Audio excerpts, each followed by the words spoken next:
안녕하세요. 아파트 박사 TV의 장성철입니다. 현아입니다. 네, 반갑습니다. 여러분, 오늘은 여러분들께서 가장 관심을 가질 만한 주제로 찾아왔습니다.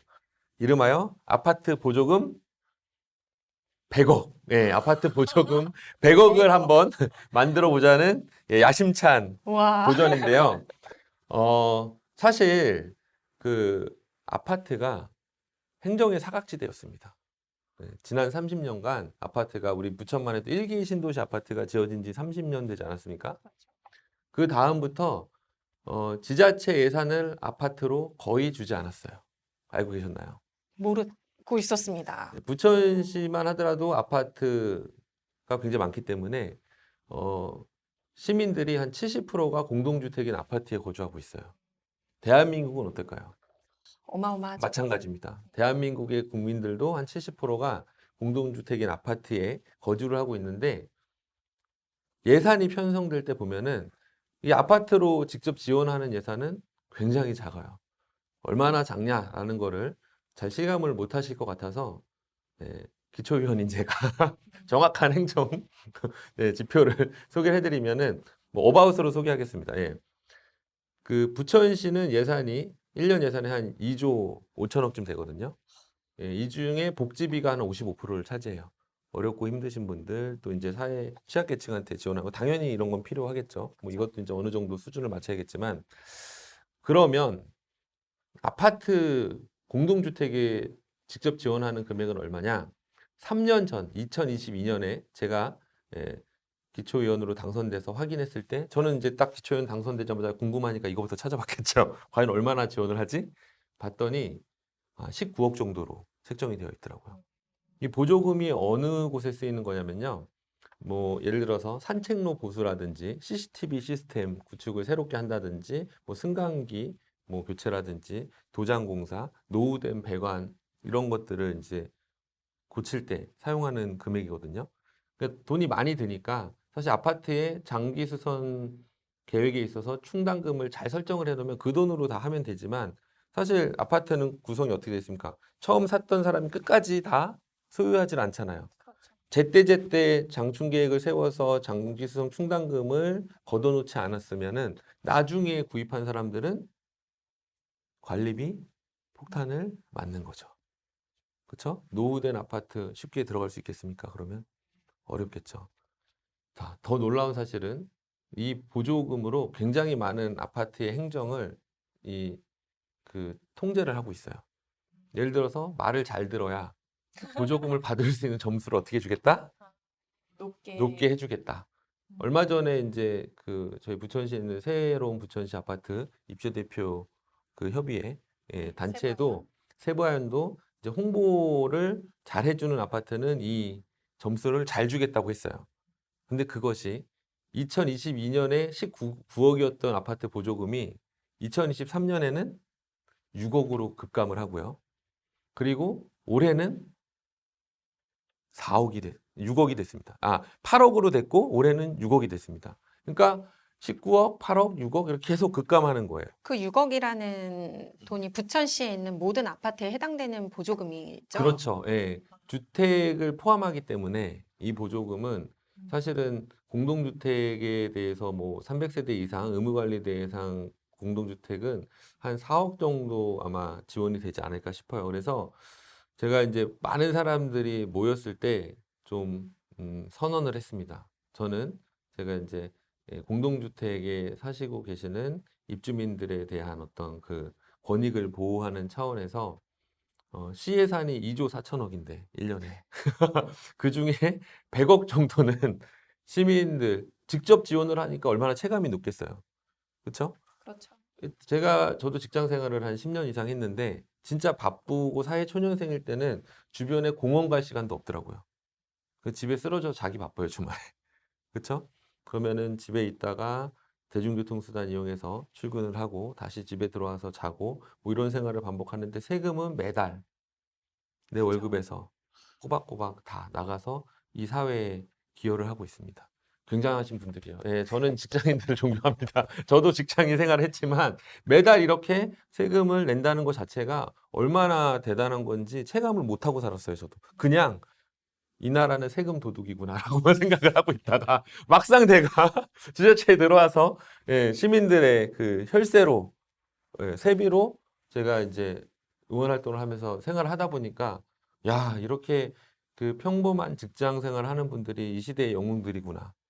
제가 55%의 복지비가 어느 부분에서 나가겠어요. 매일매일 그냥 묵묵히 출퇴근하시는 우리 직장인분들의 주머니 속에 유리지갑에서 다 빠져나가는 거 아니겠어요? 근데 그 유리지갑을 가장 많이 품고 있는 곳이 바로 어디냐?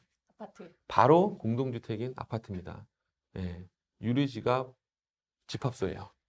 그럼 이 사람들이 매달 세금을 내서 부천시에 2조 5천억이라는 그런 예산을 만들어 주는데 그 중에 단지 지금 얼마를 쓰고 있다고요? 4억. 제일 많았던 때가 한 19억. 저는 19억일 때 그때 제가 이제 아파트 박사 뭐 이러면서 제가 출마하면서 제가 슬로건은 아파트 박사 TV 아파트가 뭔가 권익이 높아지는 그런 부천을 만들겠다라고 제 지역구가 또 일기 신도시가 밀집해 있는 그 부천의 중1, 2, 3, 4 약대동, 예, 신중동 그 당시 지역이었는데 그게 당선이 됐지 않습니까? 이걸 높이는데 너무 힘든 거예요. 예, 왜냐? 관심이 없었어요, 사람들이. 고개를 좀 돌려서 봐야 되는데 암만 유튜브를 해도 관심이 없고 그래서 심지어 제가 유튜브를 잠시 멈추는 그런 그런 지경에까지 이르렀는데 이제는 아, 더 이상 물러나서 안 되겠다. 긍정의 힘으로 좀 이걸 극복해야겠다고 생각을 해서 최근 일기 신도시 선도지구 선정 때문에 이 덕분에 굉장히 많은 그 주민들이 공동주택에 거주하신 주민들이 힘이 모이고 있어요. 그렇죠? 추진위원 분들의 또 노력을 통해서 이렇게 모이고 또 이런 또 일기 신도시의 선도직으로 선정이 돼야겠다는 어떤 그런 각오와 함께 굉장히 많은 힘이 모이고 있는데 저는 투트랙으로 가야 된다고 봅니다. 일기 신도시가 선도직으로 선정이 되더라도 몇 년 걸린다고 최소한? 13년. 13년이 걸린다고 전문가분들이 말씀을 해주셨는데 그 사이에 노후된 아파트에서 불편함을 겪으며 살 수는 없다. 그렇죠. 어떻게 해야 되냐? 우리가 목소리를 모아서 이 단결된 힘을 하나로 모아가지고 아파트 보조금을 확대하는데 예, 힘을 합쳐야 됩니다. 예, 목소리를 내야 됩니다. 아파트 보조금 예산이 자연스럽게 줄어들 수 있던 이유는 그거를 요구하거나 감시하는 사람이 없어서 그래요. 제가 그 맨 앞에 서서 부천시에 지켜보고 있다. 아파트 보조금이 100억이 되고 또 부천시뿐만이 아니에요. 대한민국에 있는 수많은 지자체들이 있지 않습니까? 그럼 그분들도 사실은 공동주택에 거주하시는 대부분의 사람들이 언제까지 사유재산이라고 이렇게 행정사각지대에 놓여 있어야 되냐. 예전에는 그래도 상관없었다고 봅니다. 왜냐하면 새 아파트를 지고 나면 하자보수 기간이 지나고 나면 그래도 하자보수 다 하고 나면 한 10년, 15년은 쭉 그냥 별 문제 없이 가요.